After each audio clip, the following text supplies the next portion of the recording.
श्री गणेशाय नमः। एक शहर में देवरानी जेठानी रहती थी। जेठानी अमीर थी और देवरानी गरीब थी। देवरानी का पति जंगल से लकड़ी काट कर बेचता था और अक्सर बीमार रहता था। देवरानी जेठानी के घर का सारा काम करती और बदले में जेठानी बचा हुआ खाना, पुराने कपड़े आदि उसको दे देती थी। इसी से देवरानी का परिवार चल रहा था। माघ महीने में देवरानी ने तिल चौथ का व्रत किया। 5 आने का तिल व गुड़ लाकर तिलकुट्टा बनाया। पूजा करके तिल चौथ की कथा कहानी सुनी और तिलकुट्टा छीके में रख दिया और सोचा कि चांद उगने पर पहले तिलकुट्टा और उसके बाद ही कुछ खाएगी। कथा सुनकर वे जेठानी के यहाँ चली गई। खाना बनाकर जेठानी के बच्चों से खाना खाने को कहा तो बच्चे बोले, माँ ने व्रत किया है और माँ भूखी है। जब माँ खाना खाएगी हम भी तभी खाएंगे। जेठ जी को खाना खाने को कहा तो जेठ जी बोले, मैं अकेला नहीं खाऊंगा, जब चांद निकलेगा तब सब खाएंगे, तभी मैं भी खाऊंगा। जेठानी ने उसे कहा कि आज तो किसी ने भी अभी तक खाना नहीं खाया, तुम्हें कैसे दे दूं? तुम सुबह सवेरे ही बचा हुआ खाना ले जाना। देवरानी के घर पर पति बच्चे सब आस लगाए बैठे थे कि आज तो त्योहार है, इसलिए कुछ पकवान आदि खाने को मिलेगा। परंतु जब बच्चों को पता चला कि आज तो रोटी भी नहीं मिलेगी तो बच्चे रोने लगे। उसके पति को भी बहुत गुस्सा आया। कहने लगा कि सारा दिन काम करके भी 2 रोटी नहीं ला सकती तो काम क्यों करती हो?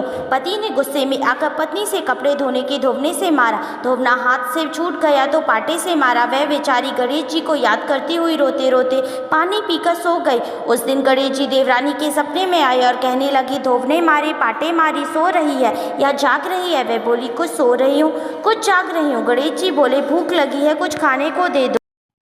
देवरानी बोली, क्या दूं? मेरे घर में तो अन्न का एक दाना भी नहीं है। जेठानी बचा खुचा खाना देती थी, आज वह भी नहीं मिला। पूजा का बचा हुआ तिलकुट्टा छीके में पड़ा है, वही खा लो। तिलकुट्टा खाने के बाद गणेश जी बोले, धोबने मारी, पाटे मारी, निमटाई लगी है, कहाँ निमटे? वह बोली, यह पड़ा घर, जहाँ इच्छा हो वहाँ निमट लो। फिर गणेश जी बच्चे की तरह बोले, अब कहाँ पहुँचूं? नींद में मग्न अब देवरानी को बहुत गुस्सा आया कि कब से तंग किए जा रहे हैं। सो बोली, मेरे सर पर पहुँचो। और कहाँ पहुँचोगे?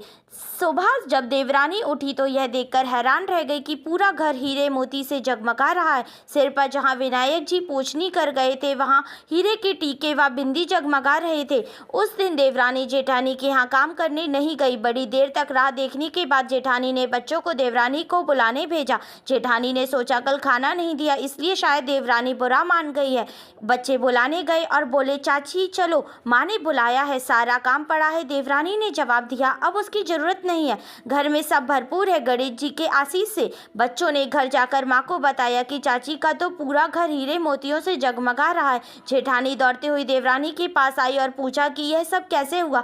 देवरानी ने उसके साथ जो हुआ वो सब कह डाला। घर लौटकर जेठानी अपने पति से कहा कि आप मुझे धोबने और पाटे से मारो। उसका पति बोला कि भली मानस, मैंने कभी तुम पर हाथ भी नहीं उठाया, मैं तुम्हें धोबने और पाटे से कैसे मार सकता हूँ? वह नहीं मानी और जिद करने लगी। मजबूरन पति को उसे मारना पड़ा। उसने ढेर सारा घी डालकर चूरमा बनाया और छीके में रखकर सो गई। रात को चौथ विनायक जी सपने में आए, कहने लगे, भूख लगी है, मैं क्या खाऊं? जेठानी ने कहा, हे गणेश जी महाराज, मेरी देवरानी के यहाँ तो आपने सूखा तिलकुट्टा खाया था, मैंने तो झरते घी का चूरमा बनाकर आपके लिए छीके में रखा है, फल और मेवे भी रखे हैं, जो चाहे सो खा लीजिए। बाल स्वरूप गणेश जी बोले, अब निपटे कहाँ?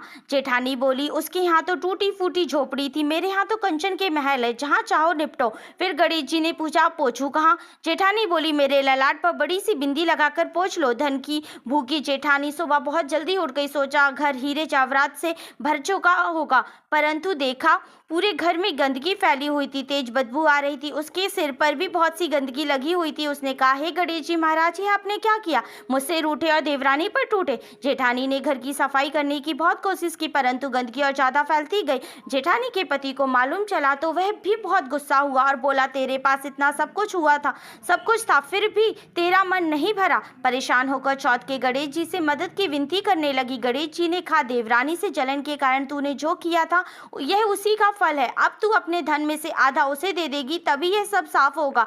उसने आधा धन बांट दिया, किंतु मोहरे की एक हांडी चूल्हे के नीचे गाड़ रखी थी। उसने सोचा किसी को पता नहीं चलेगा, और उसने उस धन को नहीं बांटा। उसने कहा, श्री गणेश जी, अब तो अपना यह बिखराव समेटो। वे बोले, पहले चूल्हे के नीचे गाड़ी हुई मोहरों को हांडी सहित ताक में रखी, 2 सुई के भी 2 हिस्से कर कर।